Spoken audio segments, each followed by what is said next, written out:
Una pregunta. Sí. Hay un micrófono, aclaramos nada más en el centro, si se quieren acercar y mantenemos así el cuidado para que se escuche justamente con el micrófono y también de manera virtual las preguntas que se hicieron para quienes no pudieron venir acá al salón obligado. Buenos días, señor gobernador de la redacción del Norte.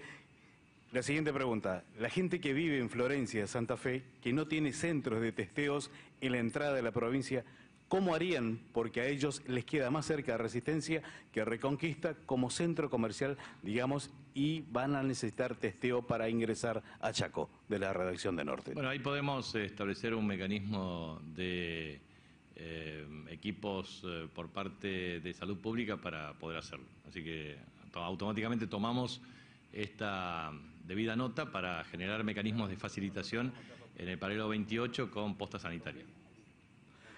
De Mariana Oriansky, de Radio Esto, tema COVID.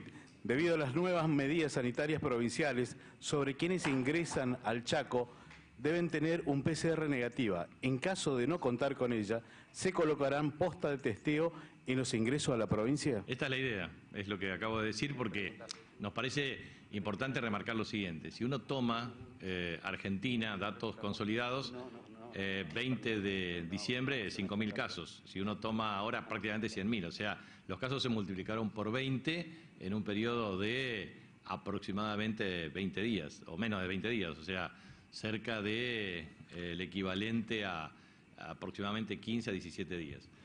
Lo mismo ocurre en la provincia del Chaco, o sea, incrementan el número de contagios de una manera exponencial. En consecuencia, nosotros estamos haciendo una proyección desde el punto de vista de camas COVID y también de proyección desde el punto de vista del uso de asistencia respiratoria mecánica.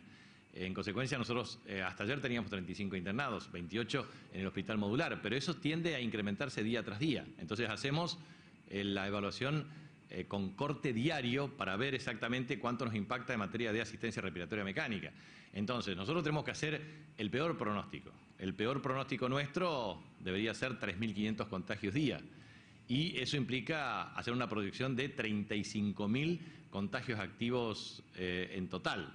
En ese contexto estaríamos superando los 10.000 contagios día de mayor, 10.000 contagios activos que se produjeron entre el 1 al 21 de junio y a su vez 1.400 contagios día, que fue el récord en el periodo 1 de junio a 21 de junio del año 2021. Por lo tanto, no cabe la menor duda que hoy están circulando en forma de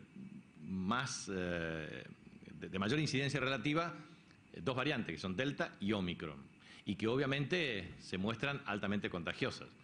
Y ambas variantes altamente contagiosas disparan el número de contagios. Y eso significa que aumenta el número de contagios activos, si bien el número de internaciones se redujo 15 veces respecto a las variantes Manaos o Andina, de acuerdo a la evaluación que estamos haciendo y el seguimiento sistemático nuestro, lo cierto es que tenemos que hacer el peor escenario.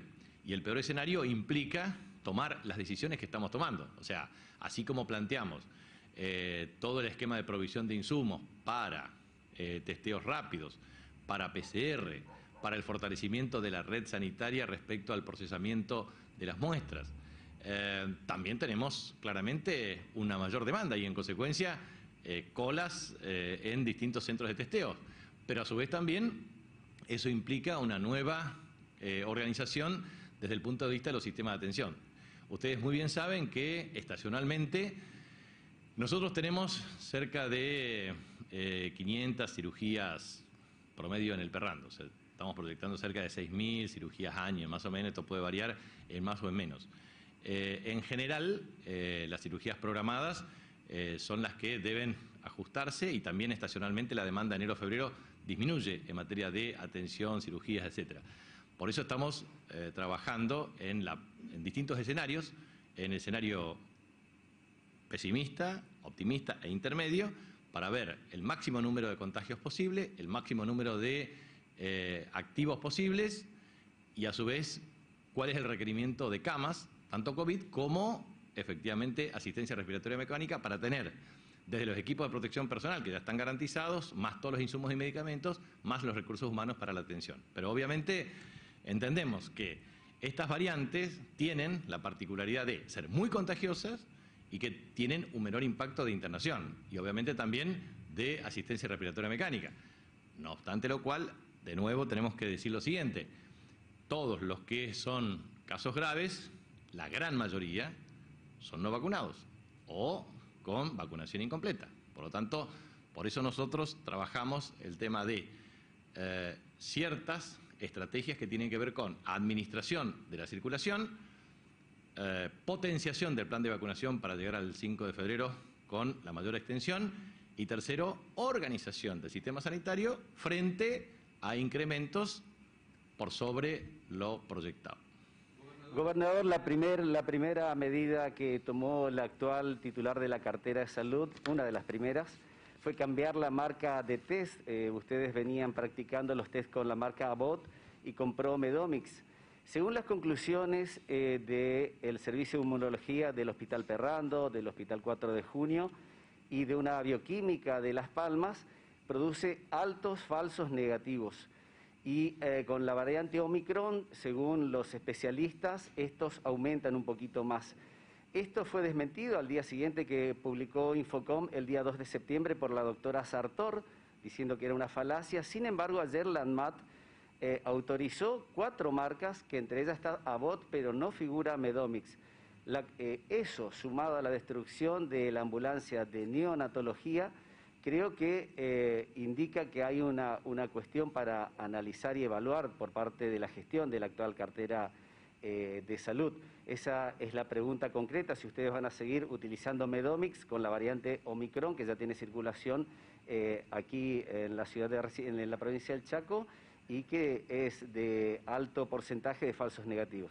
Mire, nosotros tomamos esta consideración que usted formula con el objetivo de hacer una auditoría técnica correspondiente y, en virtud de las consultas con la Autoridad Sanitaria Nacional y ANMAT, hacer la verificación pertinente. Así que tomo en consideración eso para adoptar las decisiones correspondientes.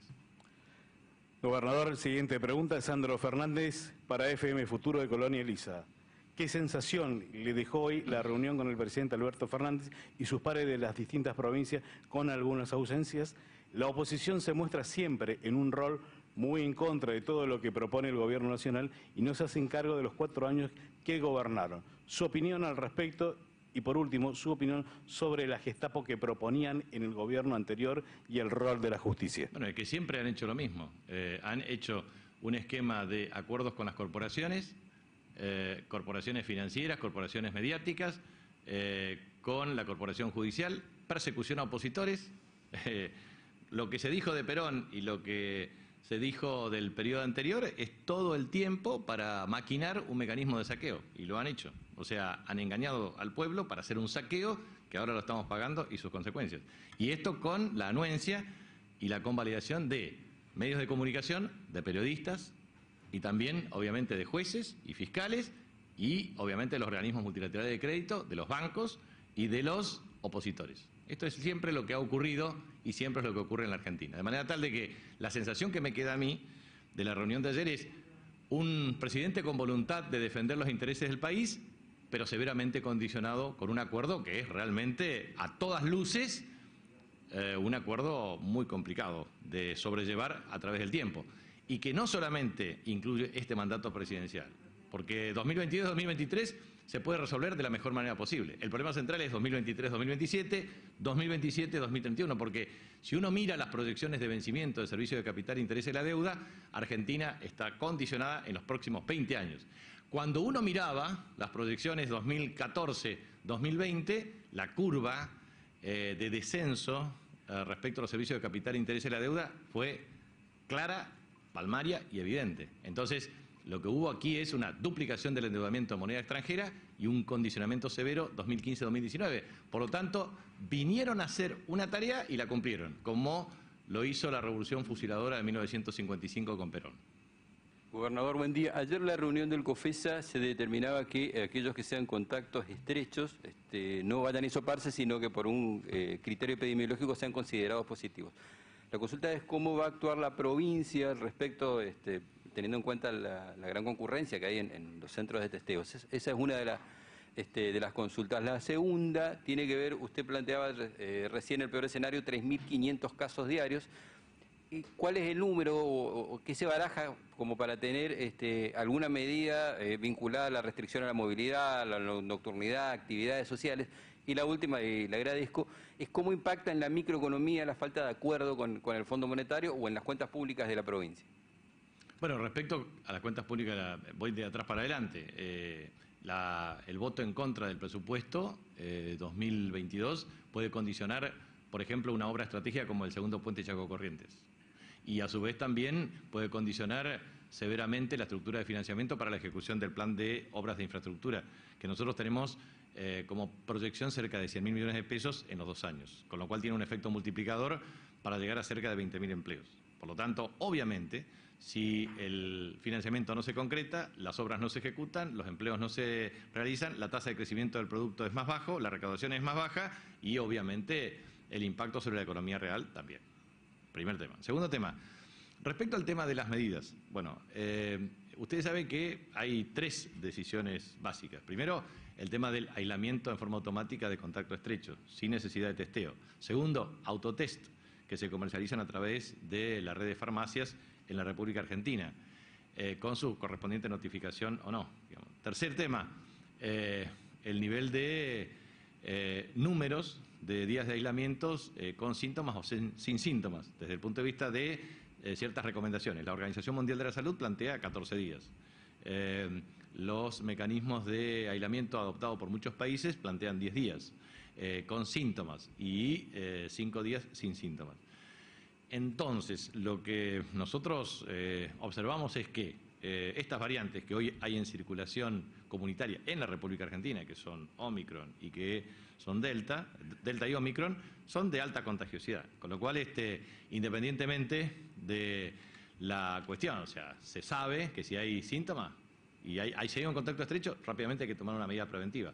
Segundo, puede haber síntomas, puede no tener síntomas. Si hay síntomas, con más razón. Y si no hay síntomas, por razones de prudencia. De manera que hay un nivel de responsabilidad individual que ineludiblemente debe ser respetado.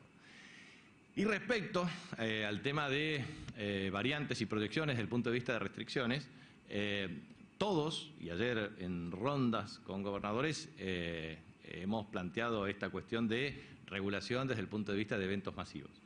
La provincia del Chaco, salvo tema, por ejemplo, Festival de Chamamé en Puerto Tirol, se hace en un club que tiene una capacidad para albergar a 8.000 o 10.000 espectadores, se limita a 2.500, con un sistema de vinculación al tema de vacunación, etcétera, etcétera, y posta sanitaria de control. Por lo tanto, si existe distanciamiento social en espacio público, si existe uso de barbijo, si existe higiene de manos, obviamente la perspectiva de contagio es sustancialmente menor. Por lo tanto, todo evento público de más de 1.000 personas, debidamente regulado como establece el decreto, es una fórmula que tiende a propiciar claramente esto. ¿Por qué nosotros estamos planteando el plan de vacunación? Primero, para garantizar mayor cobertura, porque está probado que mayor vacunación implica menor internación y menor internación implica menor riesgo de muerte. Y también nosotros estamos trabajando para el personal estratégico. Primero, casi el 50% del personal sanitario se aplicó en términos de tercera dosis. Y la otra cuestión es que estamos trabajando para los niños, niñas, adolescentes y jóvenes que son estudiantes, para establecer los mecanismos de vacunación a los efectos de llegar al 2 de marzo con la apertura del ciclo lectivo con personal sanitario vacunado, personal educativo vacunado con refuerzos de dosis y también con los niños, niñas, adolescentes y jóvenes que concurren a las aulas. Entonces, estamos preparando este sendero. ¿Qué es lo que vemos en la provincia del Chaco? Primero, la provincia del Chaco tiene usualmente en el mes de enero y hasta la primera quincena de febrero un flujo muy importante de chaqueños y chaqueñas que viajan o al exterior o a otras provincias. Por ejemplo, Córdoba, por ejemplo, Mar del Plata, provincia de Buenos Aires, Córdoba, en fin, digamos, otras provincias. Y eso significa que estamos observando alto nivel de contagiosidad en muchas provincias. Estuve con el gobernador de la provincia de Buenos Aires ayer, y en ese contexto estamos observando también ciertas medidas preventivas o precautorias pero no cabe la menor duda que esto depende también de la cuestión de carácter individual de las personas. Entonces, dentro de las medidas que nosotros estamos planteando es, primero, incentivar a la menor circulación posible en la provincia. Segundo, reducir al máximo eventos de carácter masivo, todos que deben ser al aire libre con la regulación correspondiente. Tercero, el cumplimiento del uso del barbijo obligatorio en espacios públicos, también hacerlo de carácter obligatorio como era antes, y también regular los sistemas de entrada a los efectos de observar las tendencias, porque si nosotros tenemos el sistema de test debidamente verificado o vacunación, tenemos también un flujo de ingresos que nos permite planificar la cobertura sanitaria. Y eso es lo que vamos a hacer y lo que vamos a hacer como monitoreo diario. ¿Qué observamos también nosotros? Digamos, nosotros vemos que las proyecciones de variantes, Delta o esta variante Omicron, hay que ver más tiempo, pero vieron que se comparan con cadenas montañosas, es decir, Kilimanjaro o Everest, digamos, montes o montañas. Y lo que se observa en la curva de comportamiento, por ejemplo, en Sudáfrica, esto es un caso que empezó en Zimbabue, la variante obviamente generó una fuerte mutación en Sudáfrica y se expandió a nivel internacional. Una suba fuerte y una disminución abrupta. Por lo tanto, hay que ver el comportamiento de esta variante a los efectos de observar el impacto. Lo que sí es, independientemente del comportamiento de la variante, lo que nosotros tenemos que estar es preparados para las peores circunstancias. Por eso hicimos escenario optimista, intermedio y pesimista. En el pesimista estamos preparados para atender una demanda. Ahora bien, ¿cuál es la maximización del pesimismo? Esta es otra de las variantes que deberíamos analizar.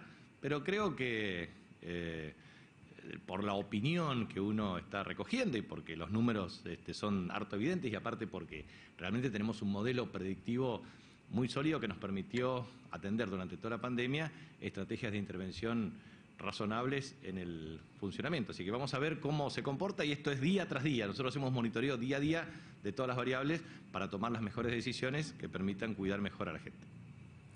Gobernador, muy buenos días. Esta pregunta que tiene más que ver con la justicia a nivel nacional. ¿Alguna vez en este país tan rico, con un pueblo tan generoso, vamos a ver algún funcionario preso por este robo que se le hace al pueblo, esta fuga de capitales? La única funcionaria presa fue María Alzogaray en su momento. La segunda pregunta que tiene que ver con el Chaco, seguimos teniendo problemas con la parte energética, con la energía eléctrica. La vez pasada, al finalizar el año 2021, se inauguraron unas obras espectaculares con una inversión más que importante aquí en el Chaco, pero falta una segunda etapa que tiene que ver con la planta en Presidencia Roque Sáenz Peña, que sería la definitiva que va a normalizar el servicio. ¿Eso se va a concretar? ¿Está dentro de la planificación de este año y sigue siendo prioridad? Sí, nosotros en realidad tenemos una capacidad para atender una demanda en 1.327 megavatios y tuvimos un pico máximo 20 de diciembre del año 2020 con 771 megavatios. O sea, no es un problema de disponibilidad de oferta de energía. El problema central nuestro tiene que ver con las siguientes circunstancias. Primero, Rincón Santa María, Puerto Bastiani, son 270 kilómetros, 227 millones de dólares de inversión. Empezó segundo semestre de 2014, se discontinuó la obra del 2018, se retomó la obra a buen ritmo durante el año 2020, está terminada y falta todo el proceso de energización. Eso da estabilidad al sistema, desde Rincón Santa María a Puerto Bastiani. Esa es una obra que durante el mes de enero debería estar total y absolutamente energizada y en funcionamiento. Segundo tema, Puerto Bastiani, Puerto Vilelas, una obra que ha concluido en esta etapa y ahora está en los trámites ya de funcionamiento pleno con todas las pruebas correspondientes que mejora sustancialmente la provisión en GAM, digamos, sería el gran área metropolitana y eso ha permitido atenuar el impacto con las estaciones transformadoras, las subestaciones transformadoras y los centros de distribución para monitorear adecuadamente los problemas de energía. Tercero, nosotros necesitamos en el área metropolitana centro de distribución en zona sur y necesitamos una estación transformadora en zona norte. Esas obras están en proceso porque son imprescindibles para regular mecanismos. O sea, tuvimos algunos algunos problemas básicos en Urquiza al 4400, tanto de agua como de producción de energía, con algunos esquemas de interrupción intermitente. Lo que pasa es que el sábado anterior, 1 de enero, tuvimos una tormenta muy fuerte por la tarde en el sudoeste, y ahí sí, cuando existen tormentas severas en cualquier lugar del mundo, se produce interrupción del suministro eléctrico y generó un proceso de reparación hasta las 18 horas del día siguiente. Efectivamente, esto es un fenómeno climático de alto impacto que afectó zona urbana y después zonas rurales hasta la reposición final del servicio. Pero ahí estamos con un problema. Nosotros necesitamos el anillado del sudoeste, y ahí cuando uno verifica las inversiones necesarias todavía en energía, son aproximadamente 200 millones de dólares. Y dentro de esas inversiones está las inversiones que hay que hacer San Bernardo, Villa Ángela y todo el sistema de sudoeste. Pero a su vez hay una estación transformadora de 300 MVA que nosotros solicitamos al Estado Nacional, que es una inversión de 18 millones de dólares que está en proceso de ejecución. La pedimos para este verano y va a estar recién para este año. Así que ese es un tema que la salida de servicios nos afecta en algún momento, y eso es lo que nos afectó en Presidencia Roque Sáenz Peña y tuvo gravitación al interior. También solicitamos que el excedente que tenemos en energía distribuida de Las Palmas se traslade a Santa Silvina. Hemos requerido para que se instrumente rápidamente porque hay un costo de traslado. Así que el plan energético, en definitiva, se va ejecutando. Se hicieron grandes obras como Rincón Santa María, Puerto Bastián y Puerto Vilelas, y se hicieron inversiones de casi 2.500 millones de pesos en baja tensión para atenuar el impacto, sobre todo en el área metropolitana, que se ha logrado. Pero bueno, cuando uno tiene 21 días de más de 33 grados y alta mínima, alta máxima y obviamente un cuadro de esta situación puede generar impacto en el sistema. Pero la verdad es que se hacen las inversiones, pero siguen faltando inversiones complementarias para lograr mejor calidad de servicio. De cualquier manera, nosotros entendemos que eso se va a terminar y vamos a hacer el máximo esfuerzo para terminar en los próximos 2 años. Sobre todo hay otra inversión muy importante que es Monte Quemado Fuerte Esperanza, que es línea de alta, media y baja tensión, que no se hizo. Pero es bueno remarcar lo que se hizo. La línea de 132, 33 y 13,2 San Martín y Presidencia Roca se hizo. La línea Bedia, Puerto Las Palmas, La Leonesa, de 132, 33 y 13,2 desde el electroducto Neanoa, se hizo. El electroducto Neanoa se hizo. Puerto Bastián y Puerto Vilera se hizo. Rincón Santa María, Puerto Bastián, y se hizo con estos detalles finales. La nueva estación transformadora está en proceso de ejecución. La línea 132, 33 y 13,2 de Sáenz Peña, Tres Isletas y Castelli se hizo. Hasta líneas de 33 en Puerto Almirón se hizo, en Pampa Almirón se hizo, en Villarrior Mejito se hizo. O sea, se hacen obras, pero la verdad es que siempre es una cuestión que nos falta de acuerdo a las tendencias. Pero es bueno siempre observar lo siguiente. En el año 2007, cuando yo asumí como gobernador de la provincia, 237 megavatios era el consumo de energía. Hoy son casi 770 megavatios y pueden ser 800 megavatios en épocas de mayor pico de consumo. O sea, un incremento muy fuerte, prácticamente de 4 veces. La segunda cuestión es que estamos transitando el periodo de tormenta perfecta. Incremento de contagios por COVID, reducción drástica del río Paraná. El río Paraná estuvo 8 centímetros en los últimos días del mes de diciembre. Ahora remontó un poco, pero estamos ante una bajante significativa que afecta a los niveles de provisión de agua. Tercero, crecimiento del río Bermejo con aporte de sedimentos y obviamente aumento del costo de producción de agua y baja productividad. Y todo eso es un refuerzo que hay que hacerlo y que trabajarlo. O sea que eso es un gran esfuerzo que estamos haciendo. Y por último, respecto a lo que usted dice, obviamente creo que acá la justicia en manos de la incidencia corporativa lo único que hace es cubrir o encubrir a los autores de delitos económicos y financieros, que son los fondos de inversión, los fondos buitres, que en virtud de la enorme capacidad de influencia en materia financiera, lo que hace es tratar de convencer a la gente de que esto es lo mejor, cuando en realidad esto es lo peor. Buen día, gobernador.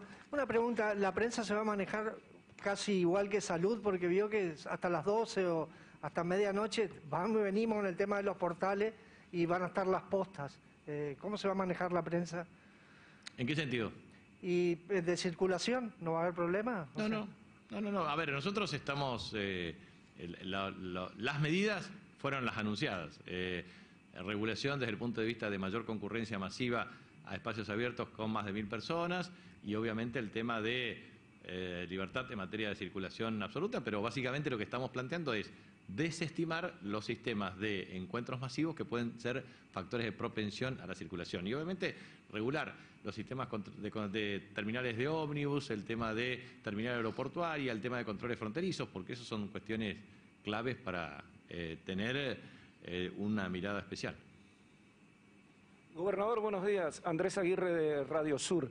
Quería simplemente preguntarle una opinión sobre los dichos de su par, el gobernador jujeño Gerardo Morales, que creo yo ha tenido una actitud valiente, si se quiere, y coherente en relación a la deuda externa. ¿Qué opinión merece estos dichos del gobernador Morales? Gracias. Bueno, la verdad que son opiniones razonables y fundadas de alguien que tiene votos dentro de la oposición.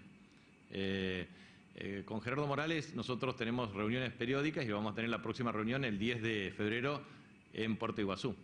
Y la verdad es que lo que ha dicho es objetiva y razonablemente la expresión que es necesario tener, en el sentido de que quienes fueron responsables del endeudamiento son los que deben dar las explicaciones correspondientes y deben acompañar para una negociación que sea la mejor para el país. Porque, vuelvo a insistir, aquí los condicionamientos se van a dar no para el presidente Alberto Fernández, sino para los futuros presidentes o presidentas elegidos por la voluntad popular. Por lo tanto, tiene que haber fuerte consenso y unidad nacional para que la reestructuración de la deuda sea la mejor posible. O sea, si nosotros, entre todos los argentinos y argentinas, unidos, podemos bajar la deuda, tener un tratamiento preferencial para que un Fondo Especial de Derechos Especiales de Giro cancele parte de esa deuda originada incorrecta o indebidamente, o si podemos extender mejor los plazos o tener otras ventajas adicionales desde el punto de vista del apalancamiento para la tasa de crecimiento de los organismos multilaterales de crédito, bienvenido sea, porque la verdad que es un beneficio para el país. Y la verdad es que, huelga decir lo siguiente, si los que contrajeron la deuda son los que se borran en el momento de las decisiones, la verdad es que no habla bien de ellos ni tampoco del país. Muy bien. Gobernador, sí. Una última pregunta para Ciudad Televisión. ¿Va a haber posta de testeos en los ingresos a la provincia? ¿Qué va a pasar con las personas que no están vacunadas y quién va a controlar que hagan el aislamiento? ¿Y qué pasa con la gente que va, por ejemplo, a Paso de la Patria, que queda a menos de 100 kilómetros los fines de semana? Todas estas cuestiones las vamos a trabajar con líneas de detalle. O sea, primera posta de testeo es una cuestión muy concreta que se puede plantear para resolver problemas de mayor circulación relativa. En segundo lugar, aquellos que tienen características de ser pasajeros frecuentes tienen que tener una disponibilidad especial. Todas estas cuestiones se van resolviendo en el transcurso del día de hoy hasta el día viernes, pero la verdad es que siempre tratamos de facilitar la vida a la gente de la mejor manera posible, pero también de proteger y cuidar la salud. Gobernador, una preguntita. Lo ubico el año 2014, usted era jefe de gabinete, Darío Basilés Ivanov viajó a Buenos Aires, firmó un convenio para la casa terapéutica del barrio Toba, fue en julio de 2014 por $26 millones. La obra no está publicado en los medios, Diario Chaco, Chaco Día por Día. La obra no está y yo quería saber qué pasó con los fondos que estaban dirigidos allí porque venían de la Presidencia de la Nación, un programa hecho con la Cedronar. Mire, con respecto al plan Cedronar, era un plan que tenía aproximadamente 1.980 millones de pesos para centros educativos terapéuticos y también centros de prevención local de adicciones. Eran dos líneas con el objeto de establecer mecanismos de financiamiento. Que se firme el convenio no significa que se asignen los recursos, pero si se asignan los recursos es necesario tener la rendición de los mismos. Por lo tanto, desde esa perspectiva tenemos que verificar, primero, si hubo transferencia de recursos y si esa transferencia de recursos se asignaron o no. Hoy se está haciendo en el barrio Toba un complejo deportivo. Ese complejo deportivo tiene, primero, ya gran parte de la obra terminada, el Centro de Prevención de Adicciones y también el destacamento policial, conjuntamente con la relocalización de asentamiento precario de la zona, con el pavimento urbano, más alumbrado público, más provisión de agua potable, más cloacas, más un desarrollo de carácter integral. Pero tomamos en consideración si efectivamente ese convenio tuvo principio de ejecución y la rendición correspondiente. Lo veré y se lo muestro. ¿A quién debo dirigirme para pedir hacer un pedido de informe al Poder Ejecutivo Nacional o provincial? A mí, yo te lo contesto. Gracias, gobernador. Gracias.